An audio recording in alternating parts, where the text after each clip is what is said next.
Hi friends, ನಮಸ್ಕಾರ. ನಾನು ನಿಮ್ಮ ಸಿ ಎ ದಯಾನಂದ್ ಮಂಗಾಳೆ. ಸ್ನೇಹಿತರೆ, ಸ್ಟಾಕ್ ಮಾರ್ಕೆಟ್ನಲ್ಲಿ ಕಂಟಿನ್ಯೂಸ್ ಆಗಿ 5-6 ದಿನಗಳು ಫಾಲ್ ಆದ ನಂತರ ಒಂದು 4-5 ಇನ್ಫಾರ್ಮೇಷನ್ಸ್ಗಳು, ನ್ಯೂಸ್ಗಳು ನಮಗೆ ಗುಡ್ ನ್ಯೂಸ್ ಆಗಿ ಕಂಡು ಬಂತು. ಅದರಲ್ಲಿ ಮೊದಲನೇದು ಯಾವುದು ಅಂದರೆ, ಈ ಅಮೇರಿಕನ್ ಪ್ರೆಸಿಡೆಂಟು ಈ ಟ್ಯಾರಿಫ್ನ ಏನು ತೊಂದರೆಗಳನ್ನು ಎಲ್ಲರಿಗೂ ಕೊಡ್ತಾ ಇದ್ದಾರೆ, ಅದು ಇಲ್ಲೀಗಲ್ ಅಂತ ಅಮೇರಿಕನ್ ಕೋರ್ಟ್ ಹೇಳಿರ್ತಕ್ಕಂಥದ್ದು ಒಂದು ಗುಡ್ ನ್ಯೂಸ್. ಆದರೆ ಎರಡನೇದಾಗಿ ನಮ್ಮ ಪ್ರಧಾನಮಂತ್ರಿ ಮೋದಿಯವರು ಚೈನಾಗೆ ಒಂದು ಭೇಟಿ ಕೊಟ್ಟಿರ್ತಕ್ಕಂಥದ್ದು. ಮೂರನೇದಾಗಿ ಹಲವಾರು ಕಂಟ್ರಿಗಳು, ದೇಶಗಳು ಅಂದರೆ ರಷ್ಯಾ ಇರ್ಬೋದು, ಚೈನಾ ಇರ್ಬೋದು, ಇಂಡಿಯಾ ಇರ್ಬೋದು, ಇವರೆಲ್ಲ ಸೇರಿ ವಹಿವಾಟು ಮಾಡಲಿಕ್ಕೋಸ್ಕರ ನಮ್ಮದೇ ಆಗಿರ್ತಕ್ಕಂಥ ಒಂದು ಹೊಸ ಕರೆನ್ಸಿ ಬ್ರಿಕ್ಸ್ ಅನ್ನೋದನ್ನು ಸ್ಟಾರ್ಟ್ ಮಾಡಬೇಕು ಅಂತ ಅಂದ್ಕೊಂಡಿರೋದು. ನಾಲ್ಕನೇದು GDPಯ ಒಂದು ಗ್ರೋತ್ ಎಕ್ಸ್ಪೆಕ್ಟೇಷನ್ಗಿಂತ ಹೆಚ್ಚಿಗೆ ಬಂದಿರತಕ್ಕಂಥದ್ದು. ಸ್ನೇಹಿತರೆ, ಈ 4 ಗುಡ್ ನ್ಯೂಸ್ಗಳು ಇದ್ರೂ ಕೂಡ ಮಾರ್ಕೆಟ್ನಲ್ಲಿ ಅಷ್ಟೇನು ಬುಲ್ಲಿಶ್ನೆಸ್ ನಮಗೆ ನೋಡ್ಲಿಕ್ಕೆ ಸಿಕ್ಕಿರಲಿಲ್ಲ. ಆದರೆ ನಿನ್ನೆ ನಿರ್ಮಲಾ ಸೀತಾರಾಮನ್ ಅವರ ಒಂದು ನೇತೃತ್ವದಲ್ಲಿ ನಡೆದಿರ್ತಕ್ಕಂತಹ GST ಕೌನ್ಸಿಲ್ನ ಒಂದು ನ್ಯೂಸ್ ಹೇಗಿದೆ ಅಂದರೆ, ಅದು ಮಾರ್ಕೆಟ್ನ ಇವತ್ತು ಅಲ್ಲೋಲ ಕಲ್ಲೋಲ ಮಾಡಿದೆ. ಸೊ ಇದರಲ್ಲಿ 4 ಟೈರ್ನಲ್ಲಿ ಇರ್ತಕ್ಕಂಥ ಸ್ಲ್ಯಾಬ್ಗಳನ್ನು ಕಟ್ ಮಾಡಿ ಕೇವಲ 2 ಸ್ಲ್ಯಾಬ್ಗಳನ್ನು ಮಾಡಿದ್ದಾರೆ. ಹಿಂದೆ 5% ಅಂತೆ, 12, 18, 28 ಅನ್ನೋ ಹಾಗೆ 4 ಸ್ಲ್ಯಾಬ್ಗಳಿದ್ರೆ ಈಗ ಕೇವಲ 5% ಹಾಗೂ 18% ಎರಡೇ ಇರ್ತಕ್ಕಂಥದ್ದು. ಜೊತೆಗೆ ಒಂದು ಸ್ಪೆಷಲ್ ಸ್ಲ್ಯಾಬನ್ನು ಕೂಡ ತೊಗೊಂಡ್ಬಂದಿದ್ದಾರೆ, ದಟ್ ಈಸ್ ಅಟ್ 40%. ಸೊ ಒಂದು ಗುಡ್ ನ್ಯೂಸ್ ಅಂದರೆ ಎಲ್ಲ ಸೆಕ್ಟರ್ಸ್ಗಳಿಗೂ ಒಂದು ಬೆನಿಫಿಟ್ನ ಕೊಟ್ಟಿದ್ದಾರೆ. ಫಾರ್ ಎಕ್ಸಾಂಪಲ್, ಡೈಲಿ ಯೂಸ್ ಮಾಡ್ತಕ್ಕಂಥ ಸೋಪ್ಸ್ ಇರ್ಬೋದು, ಶ್ಯಾಂಪೂಸ್ ಇರ್ಬೋದು, ಟೂತ್ಪೇಸ್ಟ್ ಇರ್ಬೋದು, ತುಪ್ಪ ಇರ್ಬೋದು, ಈ ರೀತಿ ಎಲ್ಲ ಒಂದು ಪ್ರಾಡಕ್ಟ್ಸ್ಗಳಿಗೆ GSTನ ಕಡಿತಗೊಳಿಸಿ ಕೇವಲ 5% ಮಾಡಲಾಗಿದೆ. ಇನ್ಫ್ರಾಸ್ಟ್ರಕ್ಚರ್ ಎಲ್ಲ ಡೆವಲಪ್ ಆಗಲಿ ಅಂಥೇಳಿ ಸಿಮೆಂಟಿನ ಒಂದು ಮೇಲೆ ಇರ್ತಕ್ಕಂಥ GSTನ 28ರಿಂದ 18% ಇಳಿಸಲಾಗಿದೆ. ಅದಾದ ನಂತರ ಸ್ಮಾಲ್ ಕಾರ್ಸ್ ಅಂದರೆ ಈ ಲಕ್ಸುರಿ ಕಾರ್ಸ್ ಅಲ್ಲ, ಲಕ್ಸುರಿ ಕಾರ್ಸ್ 50 ಲಕ್ಷದ ಮೇಲೆ ಇರೋದಕ್ಕೆ 40% GSTನ ಹೇರಲಾಗಿದೆ. ಆದರೆ ಈ ಒಂದು ಸ್ಮಾಲ್ ಕಾರ್ಸ್ ಇರ್ಬೋದು ಅಥವಾ ಬೈಕ್ಸ್, ಸೂಪರ್ ಬೈಕ್ಸ್ ಅಲ್ಲ, 350 cc ಕಡಿಮೆ ಇರತಕ್ಕಂಥ ಬೈಕ್ಸ್ಗಳಿಗೂ ಕೂಡ 28%ಇಂದ 18%ಗೆ GSTನ ಕಡಿತಗೊಳಿಸಲಾಗಿದೆ. ಸ್ನೇಹಿತರೆ, ಅಷ್ಟೇ ಅಲ್ಲ, TVs ಇರ್ಬೋದು, ವಾಷಿಂಗ್ ಮಷಿನ್ ಇರ್ಬೋದು, ಡಿಶ್ ವಾಷರ್ಸ್ ಇರ್ಬೋದು, ಈ ಎಲ್ಲ ಒಂದು ಪ್ರಾಡಕ್ಟ್ಸ್ಗಳ ಮೇಲೂ ಕೂಡ GSTಯ ಹೊರೆಯನ್ನು ಕಡಿಮೆ ಮಾಡಲಾಗಿದೆ. ಅಗ್ರಿಕಲ್ಚರಲ್ ಪ್ರಾಡಕ್ಟ್ಸ್ ಇರ್ಬೋದು, ಫಾರ್ಮಸಿ ಅಂತ ಬಂದಾಗ ಯಾವ ಒಂದು ಟ್ಯಾಬ್ಲೆಟ್ಸ್ಗಳಲ್ಲಿ, ಡ್ರಗ್ಸ್ಗಳಲ್ಲಿ ಕ್ಯಾನ್ಸರಿಗೆ ಸಂಬಂಧಪಟ್ಟಂತಹ ಒಂದು ಅಂಶಗಳಿದಾವೋ ಅದಕ್ಕೆ GSTಯನ್ನು ನಿಲ್ ಮಾಡಲಾಗಿದೆ. ಅಷ್ಟೇ ಅಲ್ಲ ಸ್ನೇಹಿತರೆ, for the insurance, be it health insurance or life insurance, GSTಯನ್ನು ಕಂಪ್ಲೀಟ್ ಝೀರೋ ಮಾಡಲಾಗಿದೆ. ಇಷ್ಟು ಇನ್ಫಾರ್ಮೇಷನ್ಸ್ಗಳು ಬಂತು, ನಮಗೆಲ್ಲ ಸಂತೋಷ. ಆದರೆ ಭಾರತ ದೇಶಕ್ಕೆ ಇದು ಎಷ್ಟು ಹೊರೆ ಆಗುತ್ತೆ ಅಂತ ಕೇಳಿದ್ರೆ, ಸುಮಾರು 48,000 ಕೋಟಿಯಷ್ಟು ಟ್ಯಾಕ್ಸ್ ಕಲೆಕ್ಷನ್ ಆಗೋದು ಕಡಿಮೆ ಆಗ್ಬೋದು ಅನ್ನೋ ಒಂದು ಲೆಕ್ಕಾಚಾರ. ಬಟ್ ನನಗೆಲ್ಲೋ ಒಂದು ಕಡೆ ಅನಿಸುತ್ತೆ ಸ್ನೇಹಿತರೆ, ಈ ಒಂದು ಕಲೆಕ್ಷನ್ ಕಡಿಮೆ ಆಗ್ಬೋದು ಅಂತ ಅನಿಸಿದರೆ ಜಾಸ್ತಿ ಜನ ಡಿಕ್ಲೇರ್ ಮಾಡ್ಕೋಬೋದೇನೋ, ಅಥವಾ ಕಲೆಕ್ಷನ್ ಜಾಸ್ತಿನೇ ಆಗ್ಬೋದೇನೋ ಅನ್ನೋದು ನನ್ನ ಒಂದು ಆಕಾಂಕ್ಷೆ ಕೂಡ ಹೌದು ದೇಶಕ್ಕೆ. ಯಾಕೆಂದರೆ ದೇಶಕ್ಕೆ ದುಡ್ಡು ಬಂದ್ರೆ ತಾನೇ ದೇಶ ಕೂಡ ಮುಂದುವರಿಲಿಕ್ಕೆ ಸಾಧ್ಯ.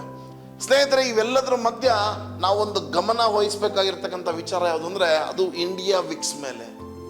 ಇಂಡಿಯಾ VIX ಅಂದರೆ ವಾಲಟಾಲಿಟಿ ಇಂಡೆಕ್ಸ್, ಅಂದರೆ ಭಾರತ ದೇಶದಲ್ಲಿ ನಿಫ್ಟಿಯ ಒಂದು ಚಲನವಲನ ಪಾಸಿಟಿವ್ ಸೈಡ್ ಇರ್ಬೋದು ಅಥವಾ ನೆಗೆಟಿವ್ ಸೈಡ್ ಇರ್ಬೋದು, ಎಷ್ಟು ಪರ್ಸೆಂಟೇಜ್ ಆಗ್ಬೋದು ಅಂತ ಹೇಳುವಂತಹ ಒಂದು ಮೀಟರ್ ಇದೆ. ಅಂದರೆ ಒಂದು ಟೆಕ್ನಿಕಲ್ ಇಂಡಿಕೇಟರ್ ಅಂತಲೇ ಹೇಳ್ಬೋದು. ಸೊ ಹಾಗಾದರೆ ಇದು ಏನು ಹೇಳುತ್ತೆ ಅಂದರೆ, ಈ ಟೆಕ್ನಿಕಲ್ ಇಂಡಿಕೇಟರ್ ಏನು ಹೇಳುತ್ತೆ ಇಂಡಿಯಾ ವಿಕ್ಸ್ ಅನ್ನೋದಂದರೆ, ಆಪ್ಷನ್ಸ್ನಲ್ಲಿ ಔಟ್ ಆಫ್ ದ ಮನಿನಲ್ಲಿ ಯಾವ ರೀತಿಯ ಟ್ರೇಡ್ಸ್ಗಳು ಜಾಸ್ತಿ ಆಗ್ತಾ ಇದೆ ಅನ್ನೋದ್ರ ಮೇಲೆ ಪಕ್ಕಾ ಕ್ಯಾಲ್ಕುಲೇಷನ್ಸ್ ಮಾಡಿ NSEಯಿಂದ ನಮಗೆ ಡೀಟೇಲ್ಸ್ಗಳು ಸಿಗ್ತಾ ಇದೆ. ಸೊ ಇದು ಏನು ಹೇಳುತ್ತೆ, ವಿಕ್ಸ್ ಅಂದರೆ ವಾಲಟಾಲಿಟಿ ಇಂಡೆಕ್ಸ್, ಅಂದರೆ ನಾವು ಕನ್ನಡದಲ್ಲಿ ಅರ್ಥ ಮಾಡ್ಕೊಳ್ಳೋಣ, ಭಯ ಅಂತ ಅರ್ಥ ಮಾಡ್ಕೊಳ್ಳೋಣ. ಸೊ ಇಂಡಿಯಾ ಭಯ, ಓಕೆ, ಇಂಡಿಯಾ ಭಯ. ನಮಗೆ ಯೋಚನೆ ಮಾಡೋಣ, ನಮಗೆ ಸ್ಟಾಕ್ ಮಾರ್ಕೆಟ್ ಮೇಲೆ ತುಂಬ ಭಯ ಭಯ ಭಯ ಭಯ ಭಯ ಇದೆ, ಬೇಡಪ್ಪ ಸ್ಟಾಕ್ ಮಾರ್ಕೆಟ್ ಸವಾಸ ಬೇಡ, ತುಂಬ ಭಯ ಇದೆ ಅಂತ ಅನಿಸಿದಾಗ ಮಾರ್ಕೆಟ್ ಆಬ್ವಿಯಸ್ಲಿ ಏನಾಗಿರುತ್ತೆ, ಕೆಳಗೆ ಬಿದ್ದಿರುತ್ತೆ. ಜನರಿಗೆ ಮಾರ್ಕೆಟ್ ಬಗ್ಗೆ ಭಯನೇ ಇಲ್ಲ. ಸರ್ ಭಯ ಝೀರೋ ಸರ್, ಏನು ಭಯನೇ ಇಲ್ಲ ನನಗೆ ಅಂದಾಗ ಮಾರ್ಕೆಟ್ನಲ್ಲಿ ಜಾಸ್ತಿ ಹೂಡಿಕೆ ಬರ್ಲಿಕ್ಕೆ ಸ್ಟಾರ್ಟ್ ಆಗುತ್ತೆ. ಅವಾಗ ಸ್ಟಾಕ್ ಮಾರ್ಕೆಟ್ ಮೇಲೆ ಹೋಗ್ಲಿಕ್ಕೆ ಸ್ಟಾರ್ಟ್ ಆಗುತ್ತೆ. ಸೊ ಹಾಗಾದರೆ ಇಂಡಿಯಾ ವಿಕ್ಸ್ ಅಂತಕ್ಕಂಥದ್ದು ನಿಫ್ಟಿಯ ಮೇಲೆ ಒಂದು ಪರಿಣಾಮ ಬೀರ್ತಕ್ಕಂಥ ಒಂದು ಇಂಡಿಕೇಟರ್ ಇದು.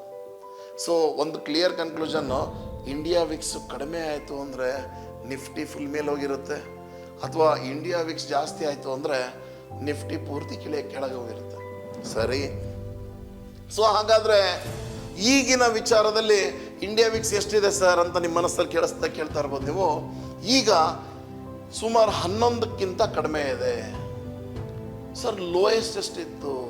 ಇದೇ ವರ್ಷದಲ್ಲಿ ಭಯ ಕಡಿಮೆ ಇರ್ತಕ್ಕಂಥದ್ದು ಅರೌಂಡ್ 8.9ಗಿಂತ ಕಡಿಮೆ ಇತ್ತು. ಯಾವಾಗ? 25 ಸೆಪ್ಟೆಂಬರ್ 2024 ಸರ್. ಹೈಯೆಸ್ಟ್ ಎಲ್ಲಿ ಹೋಗಿತ್ತು? 31 ತನಕನೂ ಹೋಗಿತ್ತು. ನೋಡಿ, ಭಯನೇ ಇಲ್ಲ ಆಗಕ್ಕೆ ಸಾಧ್ಯನೇ ಇಲ್ಲ. ಸೊ ನಾನು ನಿಮಗೆ ಚಾರ್ಟ್ ಮುಖಾಂತರ ತೋರಿಸ್ತೀನಿ.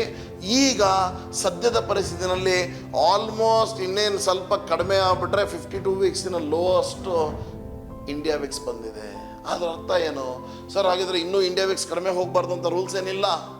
ನಾನು ಈ ವಿಡಿಯೋನ ಕೇವಲ ಎಜುಕೇಷನಲ್ ಪರ್ಪಸ್ಗೋಸ್ಕರ ನಾನು ಮಾಡ್ತಾ ಇದ್ದೀನಿ. ಯಾಕಂದರೆ ನಾವು ಯಾವ ಅಂಶಗಳನ್ನು ಗಮನದಲ್ಲಿ ಇಟ್ಕೋಬೇಕು. ಎಲ್ಲ ಗುಡ್ ನ್ಯೂಸ್ ಬಂತು ಸರ್, GST ಬಂತು, ಟ್ಯಾರಿಫ್ ಬಂತು, ಇನ್ನೊಂದು ಮತ್ತೊಂದು ಎಲ್ಲ ಸರಿ. ಆದರೆ ಇಂಡಿಯಾ ವಿಕ್ಸ್ ಎಲ್ಲಿದೆ? ಬನ್ನಿ, ಲೆಟ್ ಅಸ್ ಸೀ ದಟ್. ಸ್ನೇಹಿತರೆ, ಈಗ currently India VIX is at 10.85. So ನಾವು ಈ ಕ್ಯಾಂಡಲ್ ಸ್ಟಿಕ್ಸ್ ನೋಡ್ತಾ ಇದ್ದೀವಿ. ಈ ಇಂಡಿಯಾ ವಿಕ್ಸ್ ಏನು ನಾವು ತೊಗೊಂಡಿದ್ದೀವಿ, ಇದನ್ನು ತೊಗೊಂಡಿರ್ತಕ್ಕಂಥದ್ದು ವೀಕ್ಲಿ ಕ್ಯಾಂಡಲ್. ಅಂದರೆ ಒಂದೊಂದು ಕ್ಯಾಂಡಲ್ಗಳು ಒಂದೊಂದು ವಾರವನ್ನು ರೆಪ್ರೆಸೆಂಟ್ ಮಾಡ್ತವೆ. ಸೋಮವಾರದಿಂದ ಶುಕ್ರವಾರ ತನಕ ತೊಗೊಂಡ್ರೆ ಒಂದು ಕ್ಯಾಂಡಲ್. ಸೊ ಈಗ ನಾವು ಇಲ್ಲಿ ಭಯ, ಇಲ್ಲಿಗೆ ಹೋಗಿರ್ತಕ್ಕಂಥ ಭಯ ಇಲ್ಲಿಂದ ಇದು ಫುಲ್ ಕೆಳಗೆ ಬಂದಿದೆ. ಸೊ ನಮಗೆ ಭಾಳ ಚೆನ್ನಾಗಿ ಗೊತ್ತು, ಇಂಡಿಯಾ ವಿಕ್ಸ್ ಮೇಲೆ ಹೋಗಿದೆ ಅಂದರೆ ಸ್ಟಾಕ್ ಮಾರ್ಕೆಟ್ ಕೆಳಗೆ ಬಿದ್ದಿರುತ್ತೆ. ಇಂಡಿಯಾ ವಿಕ್ಸ್ ಕೆಳಗೆ ಬಿದ್ದಿದೆ ಅಂದರೆ ಮಾರ್ಕೆಟ್ ತುಂಬ ಮೇಲೋಗಿರುತ್ತೆ ಅನ್ನೋದು very clear cut information. Both are inversely proportionate. ಸರಿ, ಹಾಗಾದರೆ I have put one horizontal line. ನಾನು ಈ ಹಿಂದೆ ನೋಡ್ಕೊಂಬಂದ್ಬಿಡೋಣ. ಈ ಹಿಂದೆ ನೋಡಿದಾಗ ನೋಡಿ, ಈ ಲೈನಿನ ಕೆಳಗಡೆ ಕ್ಯಾಂಡಲ್ ಸ್ಟಿಕ್ಸ್ ಜಾಸ್ತಿ ಫಾರ್ಮ್ ಆಗಿದಾವ, ಮೇಲಾಗಿದಾವೋ? ಸ್ವಲ್ಪ ನಾವು ಇದನ್ನು ಇನ್ನೂ ಝೂಮ್ ಮಾಡಿಬಿಟ್ಟು ನೋಡೋಣಂತೆ, ಅಂದರೆ ಜಾಸ್ತಿ ಟೈಮ್ ಫ್ರೇಮ್ ತೊಗೊಳೋಣಂತೆ. ಸೊ ನಮಗೆ ಕ್ಲಿಯರ್ ಕಟ್ ಇನ್ಫಾರ್ಮೇಷನ್. ಇಷ್ಟು ಹಳೆಯದು 2018ರಿಂದ ನಾವು ಡೀಟೇಲ್ಸ್ ನೋಡ್ತಾ ಬರ್ತಾ ಇದ್ದೀವಿ. 2018ರಿಂದ ನೋಡ್ತಾ ಬಂದಾಗ ಈ ಲೆವೆಲ್ಲಿಗೆ ಏನಾದರೂ ಬಂದಾಗ, ಅಂದರೆ ಸ್ವಲ್ಪ ಬಂದಿಲ್ಲ ಅಂತಲ್ಲ, ಇಲ್ಲೊಂದು ಸ್ವಲ್ಪ ಕ್ಯಾಂಡಲ್ ಸ್ವಲ್ಪ ಬಂದಿದ್ದಾವೆ, ಇಲ್ಲೊಂದು ಸ್ವಲ್ಪ ವಿಕ್ಸ್ಗಳೆಲ್ಲ ಕಾಣಿಸ್ತಾ ಇದ್ದಾವೆ, ಇಲ್ಲೂ ವಿಕ್ಸ್ಗಳಿದ್ದಾವೆ. ಆದರೆ ಮೆಜಾರಿಟಿ ಇರ್ತಕ್ಕಂಥ ಕ್ಯಾಂಡಲ್ಸ್ಗಳು ಯಾವಾಗಲೂ ಇಲ್ಲಿಗಿಂತ ಈ ಲೈನ್ಗಿಂತ ಮೇಲ್ಗಡೆ ಇದ್ದಾವೆ. ಸೊ ಹಾಗಾದರೆ ಇದರಿಂದ ಏನು ಅರೈವ್ ಮಾಡ್ಬೋದು ನಾವು? What we can we arrive ಅಂತಂದರೆ, ಮಾರ್ಕೆಟ್ಸ್ ಹ್ಯಾವ್ ಗಾನ್ ಅಪ್. ಇನ್ನೇನು ಅದರಲ್ಲಿ ಬಹಳಷ್ಟು ಇನ್ನು ಹೋಗ್ಲಿಕ್ಕಿಲ್ಲ. ಯಾಕಂದರೆ ಭಯ ಕಡಿಮೆ ಆಗಿ ಎಷ್ಟು ಬರ್ಬೋದು? 9ಕ್ಕೆ ಬರ್ಬೋದಾ? ಸೊ 9ಕ್ಕೆ ಬರ್ಬೋದು, ಇಲ್ಲ ಅಂತಲ್ಲ. ಹಿಂದೆ ಕೂಡ ಇಲ್ಲಿ ವಿಕ್ಸ್ ಬಂದಿದ್ದಾವೆ. ಆದರೆ ಹೆಚ್ಚಿನ ಮಟ್ಟಿಗೆ ಒಂದು ಕ್ಯಾಂಡಲ್ಸ್ಗಳು ಕಾಣ್ತಾ ಇರ್ತಕ್ಕಂಥದ್ದು ಈ ಲೈನಿನ ಮೇಲೆ. ಸೊ ಭಯ ಈಗ ಆಲ್ರೆಡಿ ಫುಲ್ ಕಡಿಮೆ ಆಗಿದೆ ಅಂದರೆ ಒಂದೇ ಸರಿಗೆ ಭಯ, ಯಾವುದೋ ಒಂದು ಬ್ಯಾಡ್ ನ್ಯೂಸು, ಇನ್ನೊಂದು ಮತ್ತೊಂದು ಬರ್ಬೋದಲ್ವಾ? ಸೊ ಹಾಗಾದ್ರೆ ಏನು ಮಾಡಬೇಕು? We have to be very cautious. We have to hedge our positions always. ಪ್ರತಿ ವಿಡಿಯೋದಲ್ಲಿ ನಾನು ಹೇಳ್ತಾ ಇರ್ತೀನಿ ಸ್ನೇಹಿತರೆ, ಹೆಡ್ಜಿಂಗ್ ಬಗ್ಗೆ ದಯವಿಟ್ಟು ಹೆಡ್ಜ್ ಮಾಡ್ಕೊಳ್ಳಿ. ಎಸ್, ನಾವು ನೋಡ್ತಾ ಇದ್ದೀವಿ, India Vicks has fallen, market has rallied. Okay, ಹಾಗಾದರೆ ನಾಳೆನೂ ಬೀಳುತ್ತೆ, ನಾಡಿದ್ದು ಬೀಳುತ್ತೆ, ಆಚೆ ನಾಡಿದ್ದು ಬೀಳುತ್ತೆ. ನೆಕ್ಸ್ಟ್ ಮುಂದೆ ಏನು? ಒಂದು ಲೆವೆಲ್ ಕ್ರಾಸ್ ಆದಮೇಲೆ ಮಾರ್ಕೆಟ್ ಮತ್ತೆ it has to show small kind of correction at least. So ಇವತ್ತಿನ ಒಂದು ವಿಡಿಯೋ ಮಾಡುವ ಉದ್ದೇಶ ಅಷ್ಟೇ ಆಗಿತ್ತು. ಬರೀ ಗುಡ್ ನ್ಯೂಸ್ಗಳು ಬಂದವು ಅಂತ ಖುಷಿ ಪಡೋದು ಅಷ್ಟೇ ಅಲ್ಲ, ಯಾವ ಲೆವೆಲ್ನಲ್ಲಿದ್ದೀವಿ ನಾವು. ಸಾಕಷ್ಟು ಇಂಡಿಕೇಟರ್ಗಳನ್ನು ನೋಡ್ತೀವಿ. ಬೊಲಿಂಜರ್ ಬ್ಯಾಂಡ್ ನೋಡ್ತೀವಿ, ಪಿವೋಟ್ ಪಾಯಿಂಟ್ಸ್ ನೋಡ್ತೀವಿ, RSI ನೋಡ್ತೀವಿ, SMA, EMA ಎಲ್ಲ ನೋಡ್ತೀವಿ. ಇಂಡಿಯಾ ವಿಕ್ಸ್ನ ಯಾವುದೇ ಕಾರಣಕ್ಕೂ ನಾವು ಇಗ್ನೋರ್ ಮಾಡೋ ಹಾಗಿಲ್ಲ ಸ್ನೇಹಿತರೆ. ಯಾಕಂದರೆ ನೀವು ನೋಡ್ಬೋದು ಮುಂದಿನ ದಿನಗಳಲ್ಲಿ ಏನಾಗುತ್ತೆ. ಸೊ ಹಾಗಾದರೆ ಇದಾಗಿತ್ತು ಇವತ್ತಿನ ಒಂದು ವಿಷಯ. ಯಾರಿಗೆ ಸ್ಟಾಕ್ ಮಾರ್ಕೆಟ್ ಬಗ್ಗೆ ತಿಳ್ಕೋಬೇಕು, ಒಬ್ಬ ಒಳ್ಳೆ ಇನ್ವೆಸ್ಟರ್ ಟ್ರೇಡರ್ ಆಗಬೇಕು ಅನ್ನೋ ಹಂಬಲ ಇದೆ, ಈ ಕೆಳಕಂಡ ನಂಬರಿಗೆ ಕಾಲ್ ಮಾಡಿ. ಪ್ರತಿ ಶುಕ್ರವಾರ, ಶನಿವಾರ ಹಾಗೂ ಭಾನುವಾರ ಬೆಂಗಳೂರು ಬ್ರಾಂಚ್ನಲ್ಲಿ ಹಾಗೂ ಹುಬ್ಬಳ್ಳಿಯ ಬ್ರಾಂಚ್ನಲ್ಲಿ ನಮ್ಮ ಕ್ಲಾಸ್ನ ಕಂಡಕ್ಟ್ ಮಾಡ್ತೀವಿ. ಸ್ನೇಹಿತರೆ, ನಿಮಗೆಲ್ಲ ಒಂದು ಪ್ರಶ್ನೆ ಕೇಳಲಿಕ್ಕೆ ಇಷ್ಟಪಡ್ತೀನಿ. ಈ ಒಂದು ಇಂಡಿಯಾ ವಿಕ್ಸ್ ಲೆವೆಲ್ ನೋಡಿದ ಮೇಲೆ ನೆಕ್ಸ್ಟ್ ಒಂದು ವಾರದೊಳಗಡೆ ಮಾರ್ಕೆಟ್ ಅಪ್ ಹೋಗ್ಬೋದು ಅಂತ ಅನ್ಸುತ್ತೋ ಅಥವಾ ಡೌನ್ ಹೋಗ್ಬೋದು ಅಂತ ಅನ್ಸುತ್ತೋ? ಸೊ ಅಪ್ ಹೋಗುತ್ತೆ ಅಂತ ಅನಿಸಿದರೆ UP ಅಂತ ಬರೀರಿ, ಡೌನ್ ಹೋಗುತ್ತೆ ಅಂದರೆ DOWN ಅಂತ ಬರೀರಿ. I will see all your comments. Thank you so much. Stock ಮಾರ್ಕೆಟ್ನ ಸಂಪೂರ್ಣ ಶಿಕ್ಷಣ, complete full stop course, fundamental analysis, technical analysis, candle sticks analysis, indicator analysis ಹಾಗೂ futures and option, Chanakya analysis ಹಾಗೂ ಸಪ್ತ ಸ್ವರಗಳ ಬಗ್ಗೆ ಜ್ಞಾನ. ಸ್ಟಾಪ್ ಲಾಸ್ ಇಲ್ಲದೆ ಹೆಡ್ಜಿಂಗ್ ಮಾಡಿ ಹಣ ಗಳಿಸಬೇಕೆ? ಸಂಪರ್ಕಿಸಿ CA Dayanand Bongali, stock market training institute, Rajajinagar, first block, Bengaluru.